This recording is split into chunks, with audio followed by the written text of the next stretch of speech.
ओम गुरुर्ब्रह्मा गुरुर्विष्णु गुरुर्देवो महेश्वरः गुरुर्साक्षात् परम ब्रह्म तस्मै श्री गुरुवे नमः। भगवान रामभद्र जी ने कहा कि आपका विवाह नहीं होगा तो तारकासुर को मारने के लिए कार्तिक का जन्म कैसे होगा। भगवान रामभद्र आग्रह करते हैं जो आपको विवाह करना पड़ेगा। शिव जी कहते हैं कि आप आदेश दे रहे हो कि विवाह करना, और आज्ञा देते ही तो आपकी आज्ञा मुझे शिरोधार्य है। मैं आपकी आज्ञा को अपने सिर पर रखता हूँ। शिरोधार्य, सिरधारी आयसु करिए तुम्हारा। रामभद्र जी ने मना किया कि मेरे आज्ञा मस्तक पर मत रखो, आज्ञा को हृदय में रखो। शिव जी ने पूछा क्यों महाराज, आप स्वामी हो और मैं सेवक हूं, तो आपकी आज्ञा सिर पर रखूं यही तो उचित है। वे बोले नहीं, आज्ञा को हृदय में रखना चाहिए। हनुमान जी को भी तो भगवान ने आज्ञा दिए थे तो सीता जी का पता लगा करके आओ, सौ कुशल बताओ। हाँ, तो जब लंका गए हैं तो क्या कहते हैं, प्रविश नगर की जय सब काजा, हृदय राख कौशल पूरा जा। हृदय में रखे, सिर पर नहीं। सिरधरी आयस करिए तुम्हारा। तो जैसे हनुमान जी ने हृदय में कौशलपुर को रखे हैं, उसी तरह राम जी की आज्ञा को शिव जी हृदय में रख रहे हैं। आदेश किसका है? भगवान राम। कहते आज्ञा को हृदय में रखो। अब यहां प्रश्न उठता है कि भगवान ने हृदय में रखने के लिए क्यों कहा। कहने का मतलब है जो शंकर भगवान की जटा में गंगा बहती है, कहीं अज्ञा वहां से निकल के चला जाए, आपको न हो, आप साधना में बैठे रहोगे, मैं आपको कुछ नहीं कह सकता, क्योंकि आप तो ध्यान में बैठे रहोगे और सिर पर आपको गंगा जी है, आज्ञा कहीं गंगा में बह के चली गई तो मेरी कही हुई बात को आप भूल जाओगे। अतः इस बात को, इस आज्ञा को अपने हृदय में रखो। भक्ति करते करते तरंगों में कहीं प्रभु का सौंपा हुआ काम भूल न जाए। इसका अर्थ यह है कि भक्ति करो पर बावलेपन की हद तक नहीं, देखावटी मत करो। भक्ति करो, हृदय में रखो, देखावटी नहीं करनी चाहिए। भक्ति से बावलापन आएगा और ईश्वर द्वारा सौंपा हुआ काम आप भूल जाएंगे तो मुश्किल होगी। आज समाज में लोग पागलपन की हद तक करते हैं जिससे अनर्थ होता है। इसलिए सावधान रहना चाहिए। किसी भी भक्ति को आप वंदन करते हो, आदर रखते हो, पर इतने बावलेपन में मत डूबो। भक्ति कब फंसाए ये कहा नहीं जा सकता। वक्ता के कहे अनुसार इस कार्य को करना चाहिए। कोई अगर कथावाचक आपको कह रहे हैं उस बात को मानना चाहिए। मेन जो है रामायण की चौपाई को पकड़ो। जो रामायण की चौपाई में क्या कह रहा है, एक चौपाई के 10 अर्थ होंगे, लेकिन चौपाई क्या कह रहा है, वक्ता की बात पर मत ध्यान, मूल है चौपाई। चौपाई को पकड़ो, बीच में अगर आओगे तो समाज आपको मुसीबत में डाल देंगे। समाज में व्यक्ति की पूजा इतनी बढ़ जाती है कि व्यक्ति भान को भूल जाता है। इससे समाज में उसको धक्का लगता है। पहले तो अच्छा लगता है और बाद में धक्का लगता है। इसीलिए भक्ति में ज़्यादा पागलपन मत दिखाओ, इतना भक्ति करो जो हृदय में ही रहे। और हृदय में रहेगा तो हृदय जो है समुद्र है, समुद्र से बाहर नहीं जाएगा। और वही भक्ति अगर नदी में रखोगे तो नदी में तरंग आएगी, बाहर आएगी, तो वह कहीं इधर से उधर भाग सकते। इसलिए हृदय में रख। एक कथा आती है, द्वारिका में गोदरिया महाराज की समाधि है। उनके वार्तालाप से ख्याल आएगा, एक बहन महाराज से मिलने गई, उनके साथ उसका 7 साल का बेटा भी था।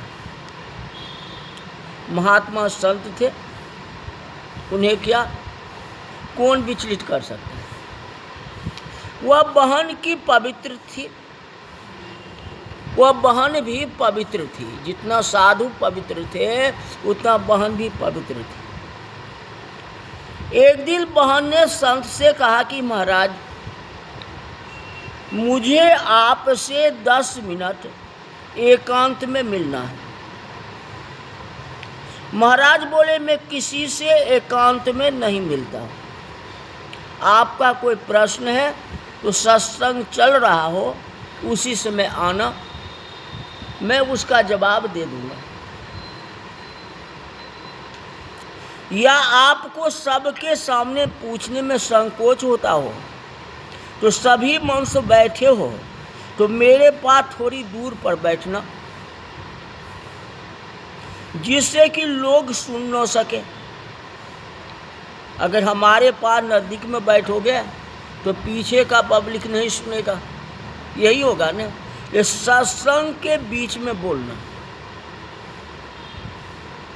सभी मनुष्य बैठे हो तो मेरे पास थोड़ी दूर पर बैठना, जिससे हम सुन सकें, परंतु सबकी उपस्थिति में ही मिल सकता, एकांत में नहीं मिल सकता। उस बहन ने बहुत आग्रह किया कि केवल 5 मिनट एकांत में मिलो। महाराज ने मना कर दिया। उस बहन को लगा कि महाराज को अपने ऊपर विश्वास नहीं है, इसलिए मुझसे मिलने में संकोच करते हैं। महाराज की उम्र कितनी है?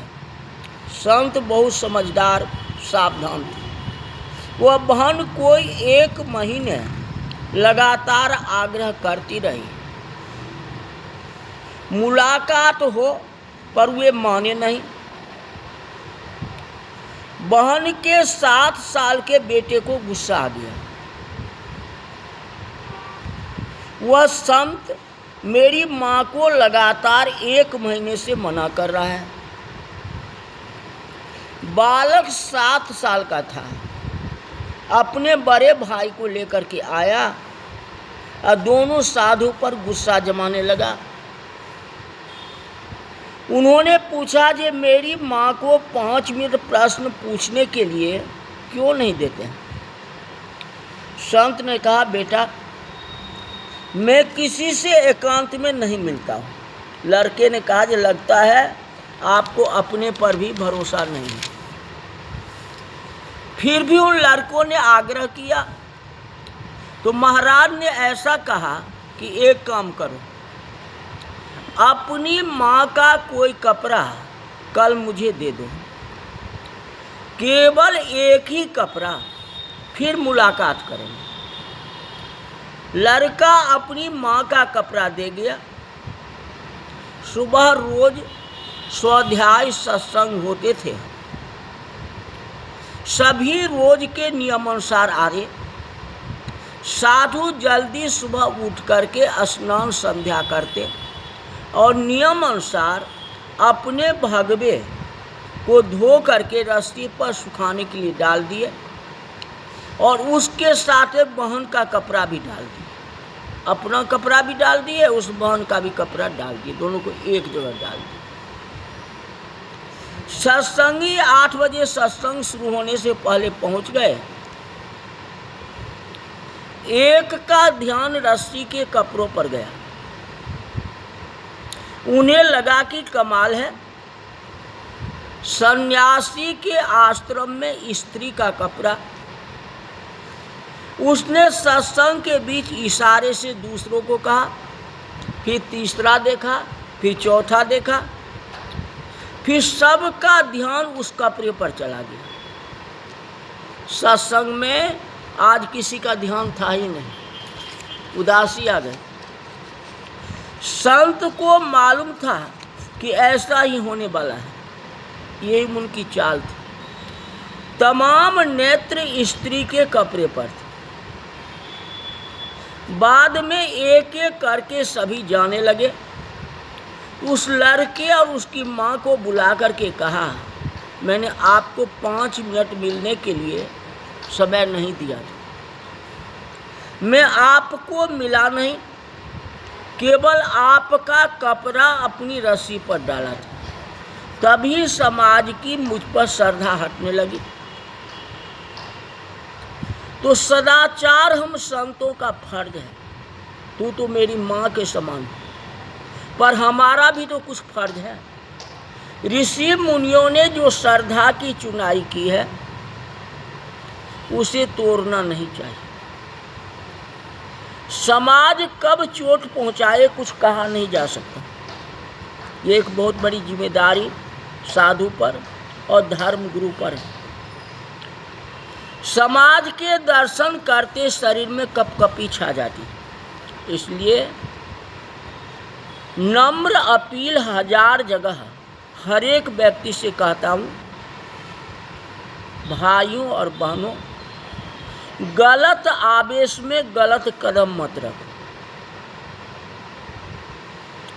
धर्म गुरुओं आपको सावधान करते हैं कि रोटी खाते हैं, जिस समाज का अन्न पेट में जाता है वो ऐसे ही वासना हो जाती है। तो ऐसे समाज के बीच में दुर्गुण वाली बात पर ध्यान नहीं दे। कोई समाज बात में कह रहा है या कोई कुछ कह रहा है आपको, उसको आप सिर पर रख लो, कोई आपत्ति नहीं। लेकिन कोई संत की वाणी है जो आपको लग रहा है कि हिंदे हमारा भविष्य को सुधार देगा या इससे किसी का भलाई हो जाएगी, तो वैसी बात को जो है अपने हृदय में रख लो और उसको याद रख लो और अपने जनजीवन में भी उतारो और जहाँ तक दूसरे को भी बतलाओ, जो आपको कहने से कहीं वे भी सुधर जाए, इसका कोई ठिकाना नहीं है। भगवान राम जी सोचे कि लाखों सप्त ऋषि आ जाएंगे या नारद आ जाएंगे या कोई देवी देवता आ जाएंगे, ये शंकर भगवान मानने वाले नहीं हैं, वह कथम विवाह करेंगे ही नहीं। इसलिए भगवान राम को स्वयं आना पड़ा शिव जी को कहने के। भक्त के प्रेम को देख करके भगवान को भी नियम बदलना पड़ता है, जबकि नियम बदलना नहीं चाहिए लेकिन बदल देते हैं। किसके लिए? भक्त के लिए। प्रबल प्रेम के पाले पड़कर प्रभु का नियम बदलते देखो। अपना मान टले टल जाए पर भक्त का मान न टल जाए। भक्त के लिए भगवान कुछ भी कर सकते हैं। आज पार्वती के लिए, आज सती के लिए, आज जनताओं के लिए, आज देवताओं के लिए भगवान स्वयं जाके शिव जी को आग्रह किए। जो स्वयं ईश्वर है वह ईश्वर जाकर के आग्रह करते जो तुम विवाह कर लो। ऐसी बात हो सकती है बताओ? लेकिन स्वयं भगवान राम ने जाकर के शिव जी को बोले हैं। अब इस कथा को आगे विस्तार से कल बताएंगे। आज की कथा यही तक रही। बोल जा रामचंद्र भगवान की जय।